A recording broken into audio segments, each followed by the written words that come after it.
বাংলাদেশের বাইরে বিভিন্ন মিশনগুলোতেও যথাযোগ্য মর্যাদায় মহান শহীদ দিবস ও আন্তর্জাতিক মাতৃভাষা দিবস পালিত হয়েছে। যুক্তরাজ্যের বার্মিংহামে সহকারী হাইকমিশনে শিশু কিশোরদের মাঝে কবিতা আবৃত্তি প্রতিযোগিতা ও পুরস্কার বিতরণ অনুষ্ঠিত হয়। সলমান মিয়ার ভিডিও চিত্রে ইউকে প্রতিনিধি আব্দুল আহাদ সুমনের রিপোর্ট। সালাম বরকত রফিক জব্বারের রক্তে রঞ্জিত রাজপথের ইতিহাস ওমর 21শে ফেব্রুয়ারি ভাষা সংগ্রাম শিখিয়েছে মুক্তির পথ, আর সেই পথ ধরেই স্বাধীনতা।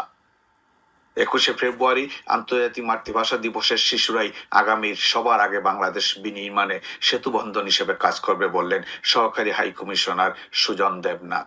আজকে আমাদের সহকারী হাই কমিশন থেকে আয়োজিত এই অনুষ্ঠানে আমরা বিশেষত নতুন প্রজন্মের ছোট্ট সোনামণিদেরকে অংশগ্রহণে উদ্বুদ্ধ করেছি। আমরা চাই তাদের মাঝে বাংলা ছড়িয়ে পড়ুক। শুধু বাংলাই নয়, তারা কয়েকটি ভাষার মাধ্যমে একজন মাল্টিলিঙ্গুয়াল সিটিজেন, একজন গ্লোবাল সিটিজেন হিসেবে গড়ে উঠুক এবং বাংলাদেশ এবং যুক্তরাজ্যের মধ্যে সেতুবন্ধন হিসেবে কাজ করুক। অনুষ্ঠানের শুরুতেই মিশনে নির্মিত অস্থায়ী শহীদ মিনারে ফুল দিয়ে 52 ভাষা আন্দোলনের শহীদদের শ্রদ্ধা জানানো হয়। অনুষ্ঠানে সমবেত কণ্ঠে জাতীয় সঙ্গীত পরিবেশন ও শহীদদের সম্মানে দাঁড়িয়ে 1 মিনিট নীরবতা পালন করা হয়।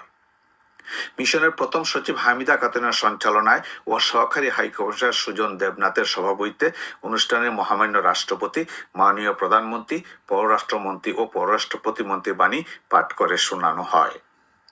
অনুষ্ঠানে বীর মুক্তিযোদ্ধা, প্রবাসী মুক্তিযুদ্ধের সংগঠক, সাংবাদিক, দূতাবাসের সকল কর্মকর্তা, রাজনৈতিক ও সামাজিক সংগঠনের নেতৃবৃন্দ উন্মুক্ত আলোচনায় অংশগ্রহণ করেন। আজকে এখানে আমাদের প্রবাসী মুক্তিযোদ্ধা সহ যারা সমস্ত সামাজিক রাজনৈতিক সংগঠনের নেতৃবৃন্দ আমাদের সাথে এই মহান শহীদ দিবস এবং আন্তর্জাতিক মাতৃভাষা দিবস উদযাপনে অংশগ্রহণ করেছেন, সকলকে আবার অনেক অনেক ধন্যবাদ জানাচ্ছি। শিশু কিশোরদের কবিতা আবৃত্তি ও বাংলা ভাষায় নিজেদের পরিচিতি প্রতিযোগিতায় অংশগ্রহণকারীদের মাঝে পুরস্কার ও সার্টিফিকেট প্রদান করা হয়। শহীদের রক্তে অর্জিত বাংলা ভাষার ব্যাপ্তি ছড়িয়ে পড়ুক বিশ্বের প্রতিটি প্রান্তে, এটাই হোক মহান ভাষা দিবসের প্রত্যাশা। যুক্তরাজ্যের বার্মিংহাম থেকে আব্দুল আহাদ সুমন, চ্যানেল আই।